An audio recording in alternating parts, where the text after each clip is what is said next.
এখনো সময় আছে। আপনার দলকে আপনি সংস্কার করেন, জুলাই বিপ্লবের যে আকাঙ্ক্ষা, শহীদদের যে আকাঙ্ক্ষা সেটাকে ধারণ করেন।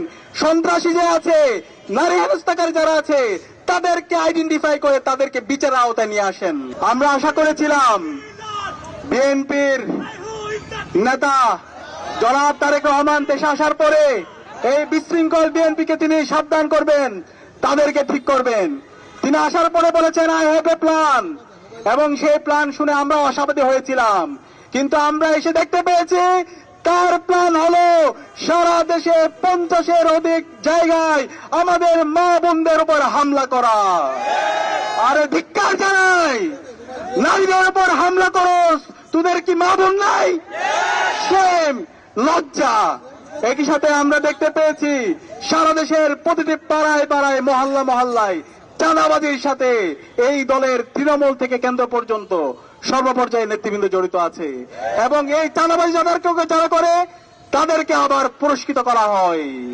একই সাথে আমরা দেখতে পেয়েছি তার প্ল্যানের মধ্যে বাংলাদেশে জুলাই বিপ্লব পরবর্তী বাংলাদেশের প্রতিটি ক্যাম্পাসে ক্যাম্পাসে যে গণতান্ত্রিক ধারা শুরু হয়েছে ছাত্র সংসদ নির্বাচনকে কেন্দ্র করে, সেই নির্বাচনকে জনাব তারেক রহমানের নির্দেশে নির্বাচন কমিশনের সামনে মত তৈরি করে এবং বিচার বিভাগকে প্রভাবিত করে শাহজালাল বিজ্ঞান ও প্রযুক্তি বিশ্ববিদ্যালয়ের ছাত্র সংসদ নির্বাচনকে বন্ধ করে দিতে। আমার কাছে মনে হয় এই বিএনপি 12 ফেব্রুয়ারি পর্যন্ত যাওয়ার আগে তারা আগে পরাজয় মেনে নিয়েছে। আমরা চাই আপনারা আগে থেকে পরাজয় বরণ করার দরকার নেই, সুস্থ ধারা রাজনীতি করেন। শহীদ জিয়ার যে বিএনপি, বেগম খালেদা জিয়ার যে বিএনপি, সেই বিএনপির আদর্শ বাংলাদেশপন্থী রাজনীতি করেন, তাহলে আপনাদের যে হারানো অতীত আছে সেটা ফিরে আসবে।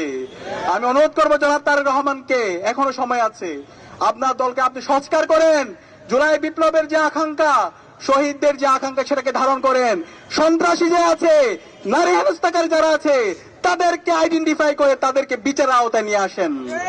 এবং আমরা দেখতে পাচ্ছি জনাব তারেক রহমান ঘন্টার পর ঘন্টা বক্তৃতা দেয়, কিন্তু তার সারা দেশের বক্তৃতার মধ্যে হায়ের পক্ষে আমরা কোনো ক্যাম্পেইন দেখতে পাই না। আরে ভাই, হায়ের পক্ষে যদি ক্যাম্পেইন করতে ভয় পান, তাহলে আপনার কি অবস্থান পরিষ্কার করে আপনি কি সেই ফেসিবাদী কাঠামোকে ফিরে আসতে চান? হাসিনার যে কাঠামো ছিল সেই কাঠামোকে ফিরে আসতে চান? আমরা বলতে চাই আপনার অবস্থান পরিষ্কার করেন। বাংলাদেশে যদি রাজনীতি করতে হয় এই হায়ের পক্ষে ক্যাম্পেইন করতে হবে, জুলাইয়ের আকাঙ্ক্ষাকে ধারণ করতে হবে, শহীদদের আকাঙ্ক্ষাকে ধারণ করতে হবে, ইনসাফের পক্ষে কথা বলতে হবে, এবং সন্ত্রাসী, চাঁদাবাজ, দুর্নীতিবাজদের বিরুদ্ধে জিরো টলারেন্স দিতে ঘোষণা করতে হবে। আমরা আজকে দেখতে পেয়েছি শেরপুরের মধ্যে এই বিএনপির সন্ত্রাসীরা হামলা করে জামাতের রেজাউল ভাইকে হত্যা করেছে, এবং একই সাথে এখন পর্যন্ত 10 জন মুমূর্ষু অবস্থায় আছে, প্রায় 100-এর অধিক জনতা তারা আহত অবস্থায় হাসপাতালে আছে।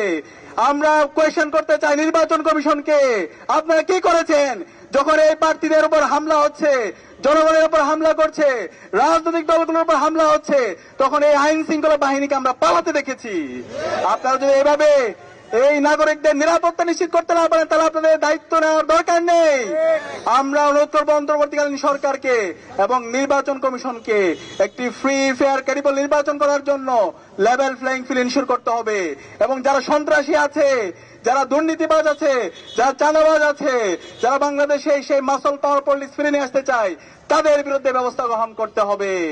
আর যদি সে জায়গায় ব্যর্থ হয় তাহলে বাংলাদেশে জুলাইয়ের প্রজন্ম যেভাবে রাজপথে নেমে এসেছিল তার চাইতে শক্তিশালী ভাবে তারা রাজপথে নেমে আসবে। এবং সাবধান করতে চাই যারা আমার মা বোনদের উপর হামলা করছেন, ওই কাপুরুষের দল, তোদেরকে সাবধান করে দিচ্ছি, আর কোন আমার মা বোনের উপর যদি হামলা হয় তোদের ঠিকানা এই বাংলাদেশে হবে না।